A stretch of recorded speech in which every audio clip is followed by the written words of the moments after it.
শিক্ষাৰ ক্ষেত্ৰত ৰাজ্য চৰকাৰৰ এক ডাঙৰ ঘোষণা যি বৰ্তমান সময়ত পঞ্চম আৰু অষ্টম শ্ৰেণীৰ সকলোকে শিক্ষাৰ্থীকে পাছ কৰাই দিয়াৰ ব্যৱস্থা আছিল পৰীক্ষা ব্যৱস্থাত কিন্তু সেয়া এতিয়া নহব কিয়নো পূৰ্বৰ ব্যৱস্থা এতিয়া আকৌ তেওঁলোকে প্ৰৱৰ্তন কৰিবলৈ ওলাইছে কিয়নো পূৰ্বতে যি পঞ্চম আৰু অষ্টম শ্ৰেণীত পাছ ফেলৰ ব্যৱস্থা আছিল মাজত ধৰি পাছ ফেলৰ ব্যৱস্থা উঠাই দিলে পঞ্চম আৰু অষ্টম শ্ৰেণীত কিন্তু পুনৰ এতিয়া এই পূৰ্বৰ ব্যৱস্থা বাহাল ৰখাৰ উদ্দেশ্যে অসম চৰকাৰে ডাঙৰ ঘোষণা কৰিছে যে পুনৰ পঞ্চম আৰু অষ্টম শ্ৰেণীত পাছ ফেলৰ ব্যৱস্থা থাকিব বা পঞ্চম বা অষ্টমত বৰ্তমান যোনে ফেল কৰিব তেওঁলোকক পুনৰ 2 মাহ সময় দিয়া হ'ব সেই 2 মাহৰ ভিতৰত আকৌ পৰীক্ষা পাতি তেওঁলোকক সেয়া ব্যৱস্থা কৰা হ'ব যদি সেই 2 মাহৰ পাছৰ পৰীক্ষাটো তেওঁলোকে ফেল কৰে তেতিয়া পুনৰ অষ্টম শ্ৰেণী বা পঞ্চম শ্ৰেণীতে পঢ়িব লাগিব মুঠৰ ওপৰত পাছ ফেলৰ ব্যৱস্থাটো বৰ্তমান আকৌ জাৰি কৰিব মোৰ সৈতে শিক্ষক আছে অষ্টম শ্ৰেণীৰ শিক্ষাৰ্থীসকল আছে মই পুনে পুনে আপোনাৰ ওচৰলৈ আহিছোঁ যেহেতু জটিয়াগড় উচ্চতৰ মাধ্যমিক বিদ্যালয়ৰ আপুনি অধ্যক্ষ গতিকে চৰকাৰৰ যেটো ঘোষণা হেতু আপুনি গম পাইছে গতিকে আপোনালোকে কি ক'ব এই সম্পৰ্কত তাৰ মানে এতিয়ালৈকে হয়তো আমাৰ ওচৰলৈ কোনো তেনেকুৱা নটিফিকেশ্যন অহা নাই আমি বাতৰিহে পাই আছো কথাটো এইটো ভাল কথাই হ'ব কাৰণ ফেল কৰি দিলে সি মানে কি হয় বাকি যেতিয়া ইয়াৰ পিছত যেতিয়া কি বুলি কয় মেট্ৰিক পৰীক্ষা দিবলৈ যাব সেই মেট্ৰিক পৰীক্ষা দিওঁতে তেওঁলোকে এটা স্কুলখনত ভাল ৰিজাল্ট এটা কৰাটো সম্ভৱপৰ হৈ উঠে আৰু নহ'লে বা যেতিয়া পাছ ফেল কোনো হেৰি নাথাকিবলৈ যদি ফেল কৰা ল'ৰা ছোৱালীখিনিক পাছ কৰি দিবলগীয়া হয় তেতিয়াহ'লে সেইখিনি ল'ৰা ছোৱালী গৈ পেলাই আমাৰ আকৌ সেই পৰীক্ষাটোত গৈ পেলাই হেম্পাৰ কৰে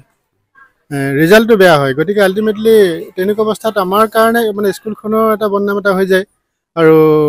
সেইটো পৰা এতিয়া অৱশ্যে ভালেই হ'ব বুলি ভাবিছোঁ মানে পাছ ফেলৰ ব্যৱস্থা থাকিলে শিক্ষাৰ্থীসকলে উৎসাহ পায় যিহেতু মই ভালকৈ পঢ়িব লাগিব বা ভালকৈ নপঢ়িলে মই ফেল কৰিম গতিকে মই ভালকৈ পঢ়োঁ তেওঁলোকো উৎসাহ পায় নহয় জানো কথাটো তেনেকুৱা ফেল হ'লে মানে কি হ'ব তেওঁলোকে আকৌ নিজৰ পিছত মানে নহয় ফেল কৰিব লাগে ফেল হ'ব গতিকে আল্টিমেটলি ভালকৈ পঢ়িবই লাগিব এনেকুৱা এটা মানসিকতা সিহঁতৰ গঢ়ি উঠে আৰু যদি কমানে ফেল মানে আমি আগতে ইয়াৰ মানে আগৰ অৱস্থাটো কি আছিলে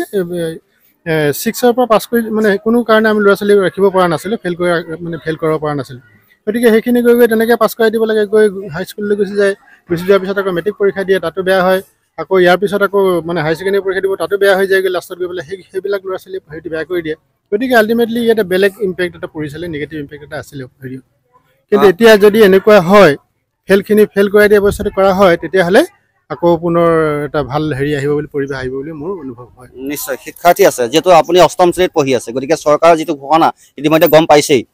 গতিকে আপোনালোকে শিক্ষাৰ্থী হিচাপে কি ক'ব এই বিষয়টোত পাছ ফেল ব্যৱস্থাটো এই পাছ ফেল ব্যৱস্থাৰ ওপৰত মই এই ক'ব বিচাৰোঁ যে এই পাছ ফেল ব্যৱস্থাৰ দ্বাৰা বহুত শিক্ষাৰ্থীসকল ভাল হ'ব পাৰে যিটো ক্লাছ 5ত পঢ়া ল'ৰা ছোৱালীয়ে সিহঁতে ভাবিব যে আমি ইনে পাছ কৰি ল'ম এতিয়া বৰ্তমান সেইটোৱে চলি আছে আমিও সেইটোৱে ভাবি আছিলোঁ যে ক্লাছ 9ত আমি ইনে পাছ কৰি ল'ম আমি নপঢ়িলেও হ'ব কিন্তু এতিয়া এই পাছ ফেলৰ যোনটো নটিচ আহিছে ইয়াৰ দ্বাৰা আমি পঢ়িবলৈ ভালকৈ ল'ম আৰু পঢ়িবলৈ আৰম্ভ কৰিলেতো ইনে ৰিজাল্ট ভালেই হ'ব আৰু গৈ মেট্ৰিকতো ৰিজাল্ট বহুত ভাল হ'ব সেইকাৰণে পাছ ফেলৰ ব্যৱস্থা মই ভালে বুলি ভাবোঁ নিশ্চয় আৰু শিক্ষক আছে অকণ আহিব এইফালে মই আপোনাৰ ওচৰলৈ আহিছোঁ যিহেতু গোটেই ব্যৱস্থাটো এতিয়া সংবাদ মাধ্যমত ওলাই আছে বা অসম চৰকাৰে ঘোষণা কৰিছে গতিকে কি ক'ব এই সম্পৰ্কত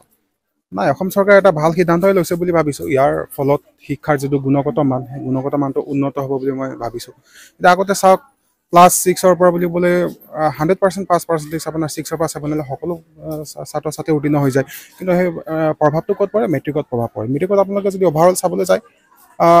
অল আছামৰ যদি চাবলৈ যায় 50 পৰা 60% ভিতৰত অনলি ফাৰ্ষ্ট পাৰ্চেণ্টেজ থাকি যায় ঠিক আছে গতিকে মই এইটো অভাৰঅল এটা ভাল সিদ্ধান্ত লৈছে বুলি মই ক'ম নিশ্চয় আৰু এনেদৰে এতিয়া এইসকল শিক্ষক আৰু শিক্ষাৰ্থীয়ে প্ৰতিক্ৰিয়া আগবঢ়াইছে যে তেওঁলোকে কৈছে যে ইয়াৰ ভাল পদক্ষেপ আদৰণীয় পদক্ষেপ কিন্তু অসম চৰকাৰে যি ঘোষণা কৰিছে আৰু পাছ ফেলৰ ব্যৱস্থা আৰু পাছ ফেলৰ ব্যৱস্থাটো থাকিলে শিক্ষাৰ্থীসকলে পঢ়াৰ ক্ষেত্ৰতো বেছি মনোযোগ দিয়ে বা আগবাঢ়ি যায় বুলি তেওঁলোকে ক'ব বিচাৰে আৰু এতিয়া এনেদৰে ৰাজ্য চৰকাৰে কিন্তু এক ডাঙৰ ঘোষণা কৰিছে যি পঞ্চম আৰু অষ্টম শ্ৰেণীৰ যি পাছ ফেলৰ ব্যৱস্থা তাক লৈ